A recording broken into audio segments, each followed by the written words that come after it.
Alors aujourd'hui nous allons voir comment démonter un triangle sur le 205 GTI 1,9 litre.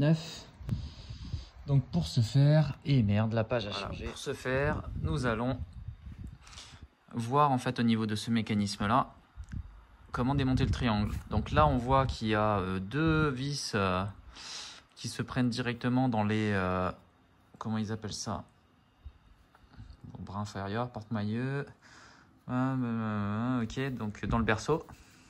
Donc au niveau du berceau, on a deux vis qui viennent se fixer. Donc moi j'ai déjà commencé à regarder.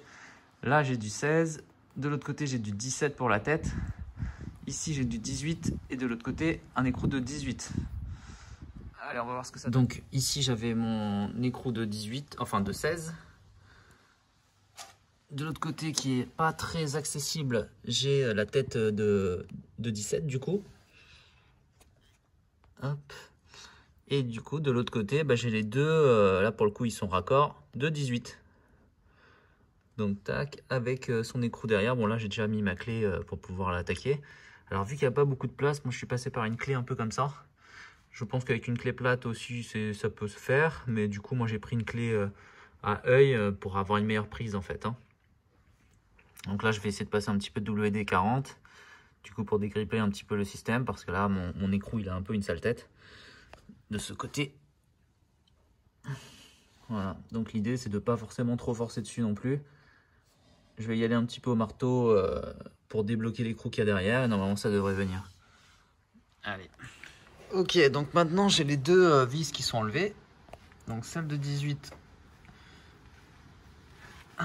que j'ai pu virer comme je voulais avec le petit marteau en tapant un peu dessus. J'ai même pas eu besoin de WD.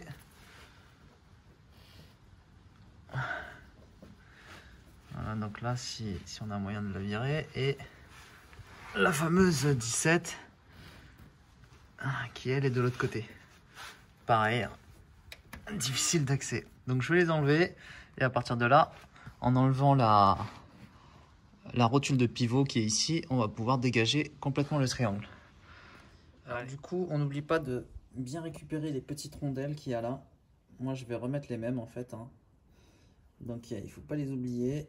Hop, on les récupère et on ressort.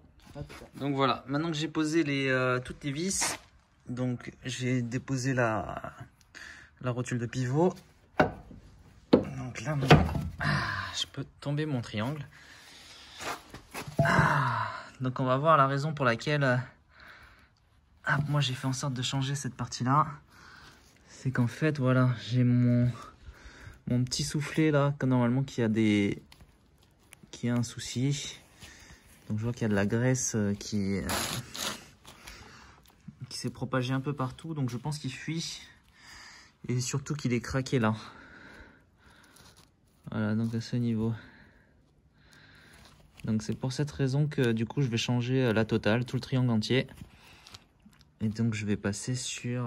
Voilà, donc en termes de pièces, moi je vais passer sur celle qui est à gauche, donc qui a l'air déjà un peu plus neuve.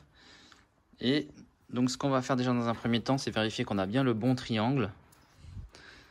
Donc à savoir que les dimensions sont bonnes, que les écarts sont bonnes et surtout qu'on ne s'est pas gouré entre le gauche et le droite. Donc voilà, on est à peu près sur le même. En termes de rotule, c'est les mêmes tailles. Voilà, même taille, même dessin à peu près. Donc lui, il faudrait enlever ça pour voir. Mais bon, c'est une petite protection qui fait que au moins on l'abîme pas pour le remontage. Donc je vais le garder dans un premier temps. Et donc voilà, au niveau de quelques petites références. Pour le produit en lui-même, hop, je vais vous remettre la référence de la pièce en description. Mais voilà un petit peu la référence 720 756 top 30. Et je vais vous mettre un lien dans la description qui va vous permettre de pouvoir aller directement sur la pièce pour une 205 1,9 litre GTI de 1990. Alors maintenant je vais nettoyer un petit peu les deux vis. Donc ça c'est celle qui venait sur le triangle côté berceau. Donc je passe un petit peu de nettoyant fin dessus. Nettoyant fin, ça permet d'enlever la graisse, de dégraisser un petit peu. Et du coup je vais pouvoir le frotter après dans le sopalin. Hop. Voilà, ça va permettre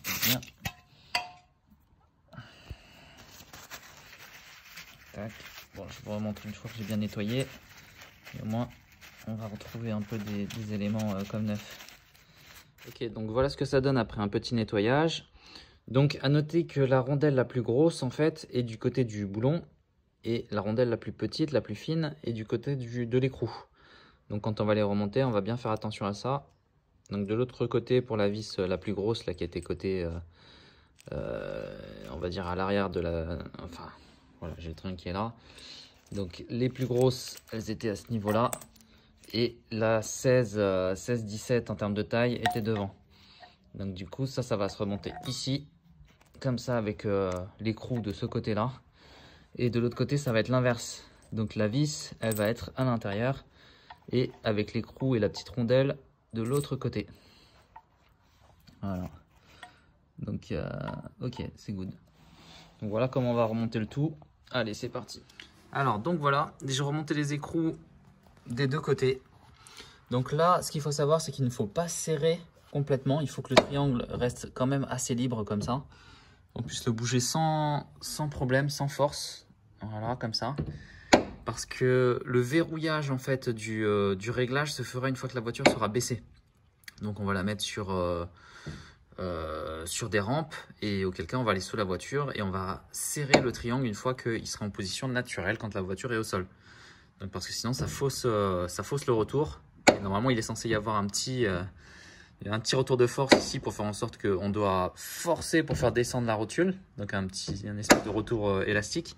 Là, on ne l'a pas du tout parce que c'est le serrage qui fait ce retour élastique. Donc voilà. Et ce serrage-là se fera une fois la voiture posée au sol.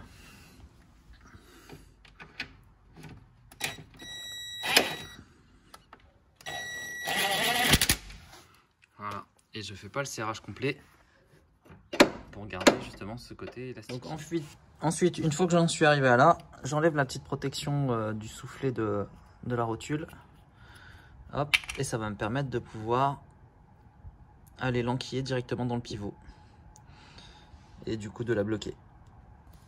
Lorsque vous regardez à l'intérieur de l'encoche pour pouvoir remettre votre vis de pivot, que du coup la rotule ne fait pas barrière pour ne pas abîmer la rotule et pour ne pas abîmer votre vis. Donc là c'est parfait, on va pouvoir bien passer la vis comme il faut.